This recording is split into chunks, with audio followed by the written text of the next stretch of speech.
Bonjour à tous, bienvenue dans cette vidéo du mois de mai du groupe Ferruarib pour parler du contrat d'assurance vie. Nous sommes en compagnie de Cédric Fassonne. Bonjour Cédric. Bonjour Margot. Vous êtes le gérant de l'activité gestion de patrimoine au sein du groupe et vous souhaitez aujourd'hui nous parler du contrat d'assurance vie.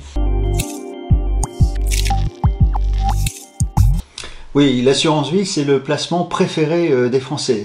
C'est une enveloppe qui permet de loger des capitaux et qui va conférer un certain nombre d'avantages propres, comme un certain nombre d'abattements, une fiscalité qui est différente des placements classiques que l'on peut connaître. Est-ce que vous pouvez nous rappeler ces règles ?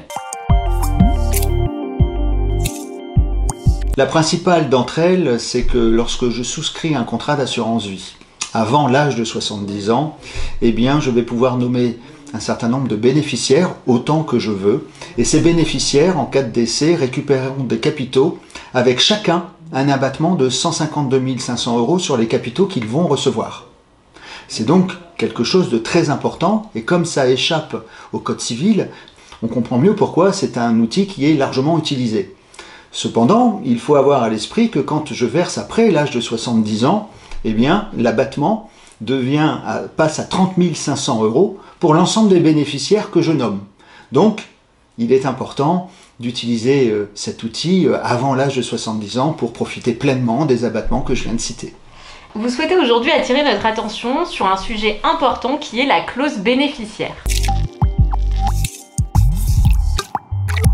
Malheureusement, force est de constater que très souvent, les clauses bénéficiaires ne sont pas correctement rédigées et donc peuvent faire perdre l'avantage fiscal dont je viens de parler. Alors, pour qu'on comprenne bien cet avantage et cet enjeu de la clause bénéficiaire, pourrions-nous prendre un exemple pour illustrer votre propos ? Prenons un couple qui a 60 ans, monsieur et madame, avec 2 enfants.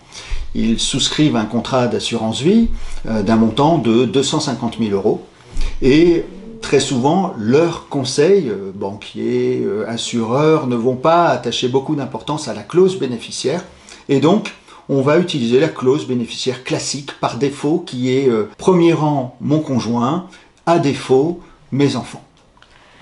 Que va-t-il donc se passer au moment du décès du souscripteur ? Eh bien, au moment du décès du souscripteur, le contrat est dénoué, c'est-à-dire qu'il est cassé. Le conjoint survivant va récupérer les capitaux puisqu'il a été nommé en premier rang.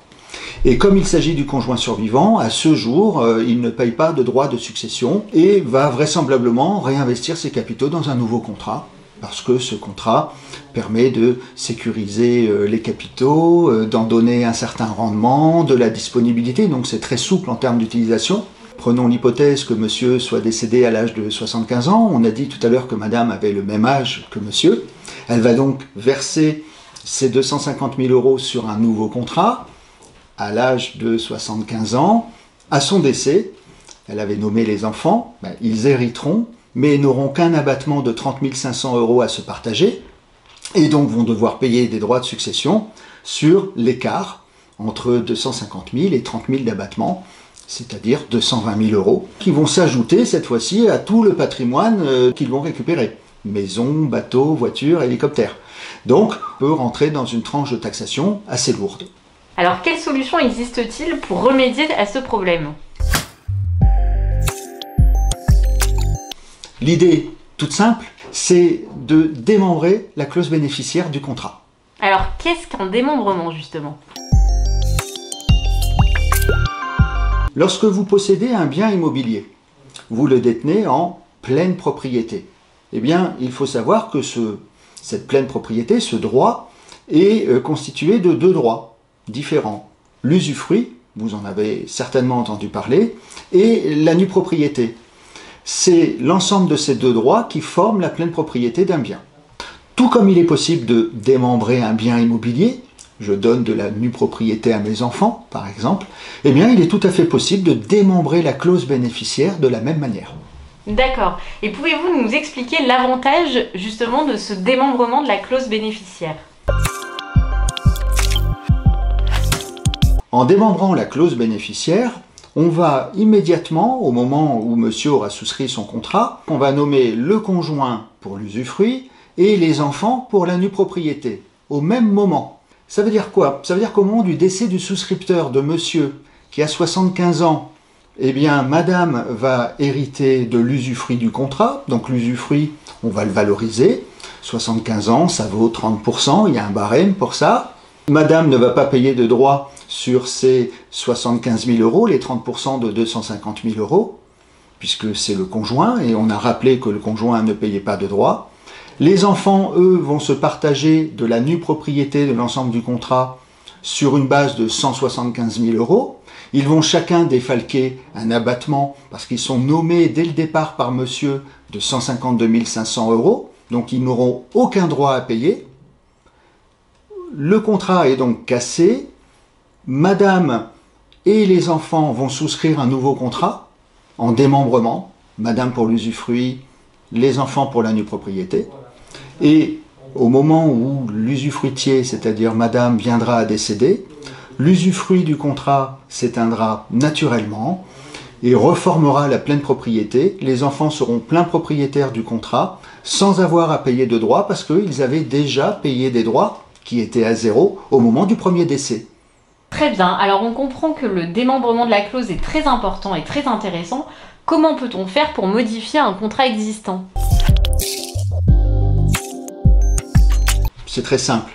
Une clause bénéficiaire se modifie à tout moment durant la vie du contrat. Alors comment est-ce que le groupe Feruarim peut nous accompagner sur toutes ces questions-là et toutes ces démarches-là? Vous l'avez compris, on rentre là dans des techniques d'ingénierie patrimoniale et souvent vos conseillers classiques n'ont pas cette formation ou cette culture et vous vous retrouvez avec des clauses qui ne sont pas forcément adaptées, pour lesquelles les conséquences successorales peuvent être lourdes financièrement. Notre département d'assurance vie est en mesure de vous accompagner et faire en sorte que les contrats soient parfaitement adaptés à vos objectifs. Merci beaucoup Cédric d'avoir répondu à nos questions. On comprend donc qu'on peut contacter le groupe Feruarib pour nous accompagner dans toutes les démarches liées à la gestion de notre patrimoine. Merci à tous de nous avoir suivis. Ne manquez pas les prochains rendez-vous du groupe Feruarib sur notre chaîne YouTube. À bientôt!